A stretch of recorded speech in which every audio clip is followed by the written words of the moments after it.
आप सभी का एक बार फिर से doctor Arpana Rawat YouTube channel पर हार्दिक स्वागत है।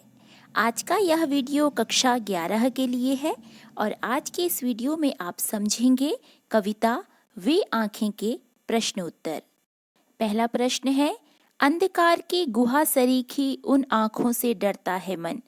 इन पंक्तियों के आधार पर हमें 5 प्रश्नों के उत्तर लिखने हैं, जिसमें पहला प्रश्न है, आमतौर पर हमें डर किन बातों से लगता है। इसका उत्तर है, आमतौर पर हमें अंधकार, मृत्यु, आर्थिक हानि, अपमान, मारपीट, वेदना पहुंचाने वाली बातों आदि से डर लगता है।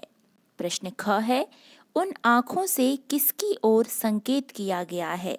इसका उत्तर है, उन आँखों से किसान की सूनी उदास आँखों की ओर संकेत किया गया है। वह निराश, हताश और उदासीन है। उसका सब कुछ नष्ट हो चुका है। प्रश्न ग है, कवि को उन आँखों से डर क्यों लगता है। इसका उत्तर है, किसान की आँखों में करुणा, पीड़ा, अभाव और गरीबी का भाव भरा है। इस कारण कवि को उन आँखों से डर लगता है। प्रश्न घ है, डरते हुए भी कवि ने उस किसान की आँखों की पीड़ा का वर्णन क्यों किया है। इसका उत्तर है, कवि को किसान की आँखों से डर लगता है, परंतु फिर भी वह उसका वर्णन करता है क्योंकि उसे किसान से सहानुभूति है। वह समाज को उसके कष्टों व समाज के उपेक्षापूर्ण रवैये के बारे में बताना चाहता है ताकि समाज किसानों की दशा सुधारने के लिए कार्य करे। प्रश्न ग है, यदि कवि इन आँखों से नहीं डरता, क्या तब भी वह कविता लिखता। इसका उत्तर है, यदि कवि को किसान की आँखों को देखकर डर नहीं लगता तो शायद उसे उसकी पीड़ा का अनुभव नहीं होता और वह कविता नहीं लिख पाता, क्योंकि कविता लिखने के लिए मन में भावों का होना आवश्यक है। प्रश्न 2 है, कविता में किसान की पीड़ा के लिए किन्हें जिम्मेदार बताया गया है। इसका उत्तर है, कविता में किसान की पीड़ा के लिए जमींदार, महाजन और कोतवाल को जिम्मेदार बताया गया है। जमींदार ने षड्यंत्रों से उसे जमीन से बेदखल कर दिया। उसके कारिंदों ने किसान के जवान बेटे की पीट पीट कर हत्या कर दी। महाजन ने वसूली के लिए उसके घर, बैल, गाय नीलाम करवा दिए। आर्थिक अभाव के कारण किसान की बीमार पत्नी मर गई। कोतवाल के दुर्व्यवहार की शिकार पुत्र वधू ने पीड़ा और लज्जा के कारण आत्महत्या कर ली। साथ ही व्यवस्था को भी किसान की दुर्दशा के लिए जिम्मेदार बताया गया है। स्वतंत्रता के पश्चात भी समाज के अन्नदाता किसान को उसकी मेहनत का फल मिलना तो दूर रहा, उसका सभी कुछ छीन लिया जाना अत्यंत दुखद और दुर्भाग्यपूर्ण है। प्रश्न 3 है, पिछले सुख की स्मृति आंखों में क्षण भर एक चमक है लाती। इसमें किसान के किन पिछले सुखों की ओर संकेत किया गया है। इसका उत्तर है, जब किसान के पास प्राणों से लहलहाते प्यारे खेत थे, बैलों की जोड़ी, गाय, जवान बेटा, स्त्री, पुत्री, पतोहू, सबसे भरा पूरा घर-बार था, तो वह सुखी था। खेत की हरियाली किसान के जीवन की हंसी थी। जवान बेटा उसकी आंखों का तारा था। बैलों की जोड़ी थी और उजली गाय थी। ये सब किसान के सुख भरे दिन थे। इन बातों से उसका मन सुखी रहता था। आज उसके पास कुछ भी नहीं है, केवल स्मृतियां शेष रह गई हैं। प्रश्न 4 है, संदर्भ सहित आशय स्पष्ट करें। पहला है, उजरी उसके सिवा किसे कब पास दुहाने आने देती। इसका संदर्भ है, प्रस्तुत काव्यांश पाठ्यपुस्तक आरोह में संकलित कविता वे आंखें से लिया गया है। कवि सुमित्रानंदन पंत ने इन पंक्तियों में महाजन के अत्याचार से पीड़ित किसान की उजरी गाय की दुर्दशा का वर्णन किया है। इसका आशय है, कवि बताता है कि किसान के खेत, खलिहान, घर द्वार, बैल, गाय सब बिक चुके हैं। किसान का अपनी गाय के साथ विशेष लगाव था। गाय भी उससे अत्यधिक स्नेह रखती थी।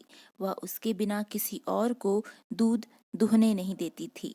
किसान सोच रहा है कि अब मेरी गाय की क्या दशा होगी। वे लोग मेरी उजरी को पीटते होंगे। यह सब सोचकर उसका मन घोर निराशा और दुख से भर जाता है। ख है, घर में विधवा रही पतोहू लक्ष्मी थी यद्यपि पतिघातिन। इसका संदर्भ है प्रस्तुत काव्यांश पाठ्य पुस्तक आरोह में संकलित कविता वे आंखें से लिया गया है। कवि सुमित्रानंदन पंत ने इन पंक्तियों में किसान के बेटे की हत्या का दोषी उसकी पुत्रवधू को बताया जाता है। इन पंक्तियों में किसान की वेदना है, साथ साथ समाज और परिवार में स्त्री के प्रति दुर्भावना का भी परिचय मिलता है। इसका आशय है विपरीत परिस्थितियों में अनेक आर्थिक संकटों के चलते किसान अपनी पुत्री, पत्नी, पुत्र, बैलों की जोड़ी आदि को खो चुका है।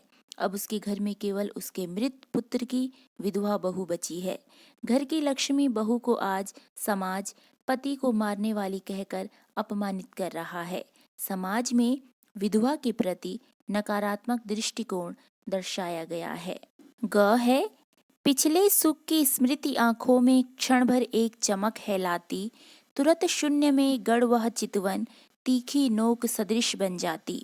इसका संदर्भ है प्रस्तुत काव्यांश पाठ्य पुस्तक आरोह में संकलित कविता वे आंखें से लिया गया है। कवि सुमित्रानंदन पंत ने इन पंक्तियों में भारतीय किसान के शोषण और दयनीय दशा का वर्णन किया है। इसका आशय है अपने पिछले दिनों को याद करने पर कृषक की आंखों में क्षणिक चमक आती है, पर तुरंत ही उस सुख के संसार के खोने का एहसास किसान की नजरों को शून्य में गाड़ देता है। उसकी दृष्टि नुकीली व चुबनदार बन जाती है, अर्थात उसके जीवन से प्रसन्नता खो चुकी है, यह उसकी आंखों से झलकता है। उसे अपने खेत, बैल, पुत्र, पुत्री, पत्नी से सदा के लिए दूर होने का असीम दुख है। इसलिए उसकी सूनी आंखें शून्य में ताकती हुई निराशा से भरी रहती हैं। प्रश्न 5 है, घर में विधवा रही पतोहू लक्ष्मी थी यद्यपि पतिघातिन, पकड़ मंगाया कोतवाल ने डूब कुएं में मरी एक दिन। खैर पैर की जूती जोरू न सही एक दूसरी आती। इन पंक्तियों को ध्यान में रखते हुए वर्तमान समाज और स्त्री विषय पर एक लेख लिखें। ये लेख आपको स्वयं लिखना है, परंतु आपकी सहायता के लिए यहाँ मैं कुछ थोड़ा सा लिख रही हूँ, तो इसे आप समझ लेंगे। इसका उत्तर है प्रस्तुत कविता में स्त्री की स्थिति अत्यंत दयनीय बताई गई है। समाज विधवा स्त्री से सहानुभूति रखने की अपेक्षा उसे पति को मारने वाली कहता है। कोतवाल उसे बिना किसी कारण धमकाता है और उसके साथ दुर्व्यवहार करता है। दुर्व्यवहार के कारण वह आत्महत्या करने के लिए विवश हो जाती है। वर्तमान में स्त्रियों की स्थिति पहले की तुलना में कई बेहतर है। लगभग सभी देशों में स्त्री पुनः अपनी शक्ति का लोहा मनवा रही हैं। कहा जा सकता है कि आज का युग स्त्री जागरण का युग है। शिक्षा, साहित्य, कला, विज्ञान, चिकित्सा, शासन, सेना आदि के महत्वपूर्ण पदों पर स्त्रियां अपना कर्तव्य बखूबी निभा रही हैं। वर्तमान में स्त्रियां अबला नहीं अपितु अपराजिता हैं। तो ये थे कविता वे आंखें के प्रश्नों के उत्तर। आशा है आप सबके लिए यह लाभदायक होगा। यदि पाठ से संबंधित कोई जानकारी चाहिए हो तो आप मुझे कमेंट बॉक्स में लिख सकते हैं, और यदि आपको वीडियो पसंद आए तो इसी तरह के अन्य वीडियो भी आप doctor Arpana Rawat YouTube channel पर देख सकते हैं। आप सभी का हार्दिक धन्यवाद।